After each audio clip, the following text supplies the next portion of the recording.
when you develop that skill, when you're serious about it, because I was very serious about writing, you change your brain. You rewire your brain.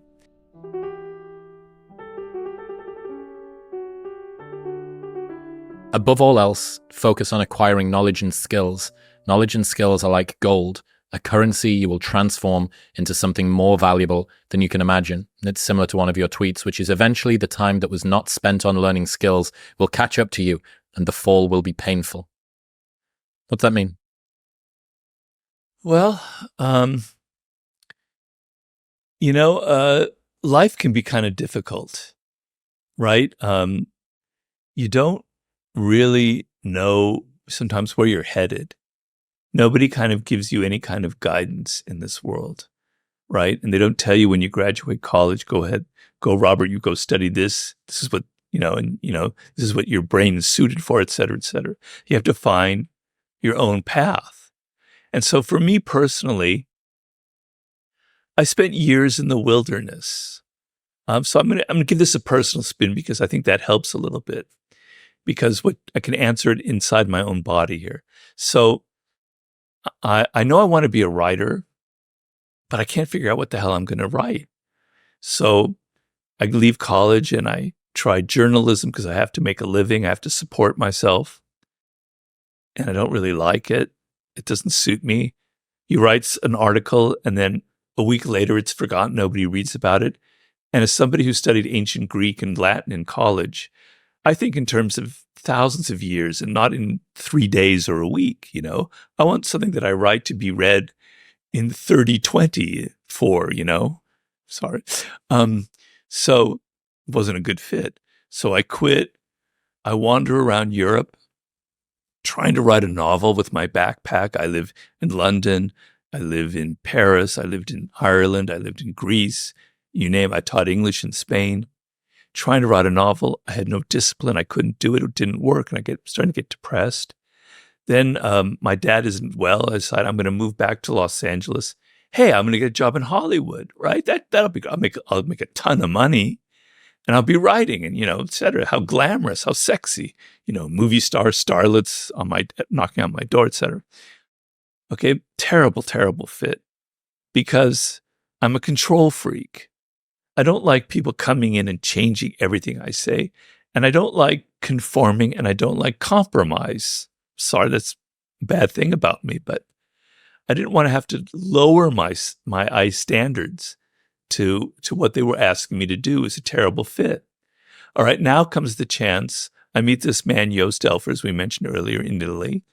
And he asked me if I have any ideas for books. And I kind of improvised the 48 Laws of Power.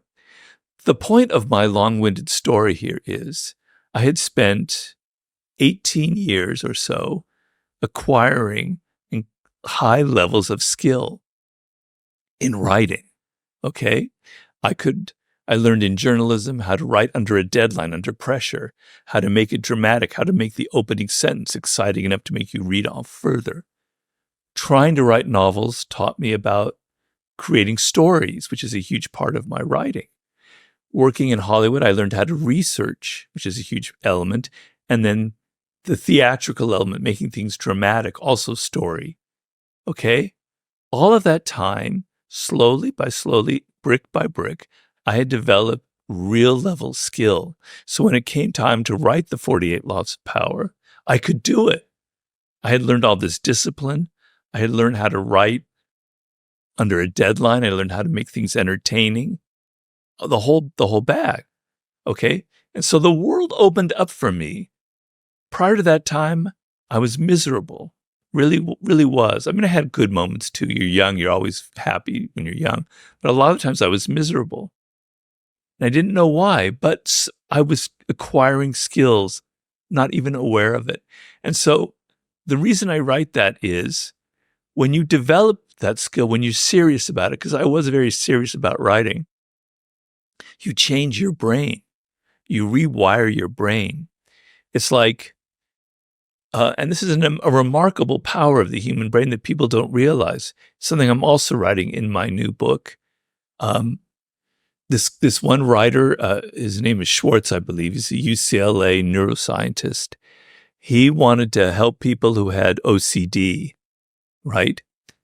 Obsessive compulsive disorder. And usually it's drugs and it's talking therapy. He wanted to find out something more effective. And he found that through certain strategies that he developed, that they could use in their life, that they would get over their disorder. And the point isn't what the strategies were. The point was he did brain scans. And through the strategies that he gave them to do, which I can't remember right now, the brain scans show that they changed the brain. And his point was, through thinking, through developing skills, you literally change matter, you change your brain. So something non-material like thoughts can literally change material things like the wiring of your brain. You learn skills, you're changing your brain, you're changing the matter of your brain. Things are connecting that weren't connected before.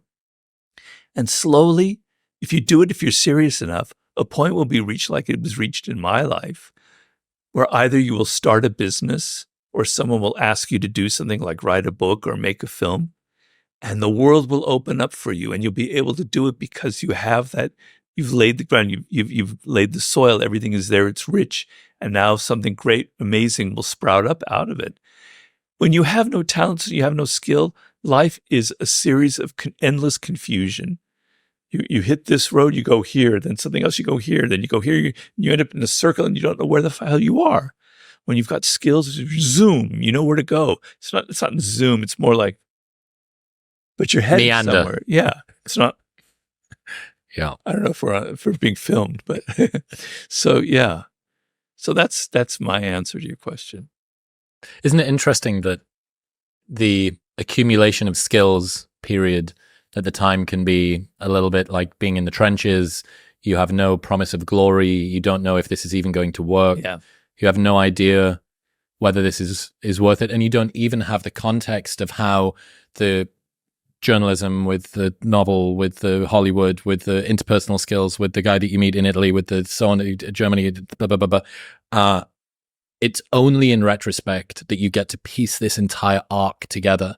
And I think it's one of the reasons why reserving judgment on whether or not the situation you were in right now is good or bad is probably a pretty good idea, because you just don't know what's around the corner that you've been preparing for that you didn't even know existed. Yes, but there are parameters to it. It's not like it's total mystery in the moment. So, going back to what bothers me about philosophy, we're so caught up in things that are rational, things that can be put into numbers, quantifiable, data, big data, AI, et cetera, et cetera. But the human consciousness is more subtle than that, is more fine-grained. No numbers can actually approximate what human consciousness is capable of. And what we have sometimes is we have an intuition about things in the moment. So maybe in retrospect, I'm creating a story that didn't really exist back then. But at the same time, I kind of knew of the future. I kind of knew that this would happen. I had a feeling of fate. It was always there. It's weird. I know it sounds woo-woo. I'm sorry to say, but it's very real. And I've studied millions of successful, famous people, and a lot of them report the same thing. Sometimes you don't realize it, but your body and your brain has a sense of even the future and of where you're headed, but you're not totally aware of it. So I knew that I wanted to be a writer. So if people don't know that they want to be a writer, they don't know they want to go into engineering, they'll never make those little connections that I was able to make. And having that sense that you want to be a writer, that you want to make films, that you want to start a particular kind of business, you're interested in technology, creates a framework in your brain that kind of changes how you make decisions. You're not totally conscious of it, but not everything in life you're totally conscious of. Things are operating below the level. So it's the chapter I'm writing right now about my Sublime book. There is something in you that is guiding you towards certain things, right? guided you towards podcasting? I don't know your life. I don't know your biography before then, but something inched you towards that. What is that? It's interesting to find out. It's not all just chaos and random is what I'm trying to say.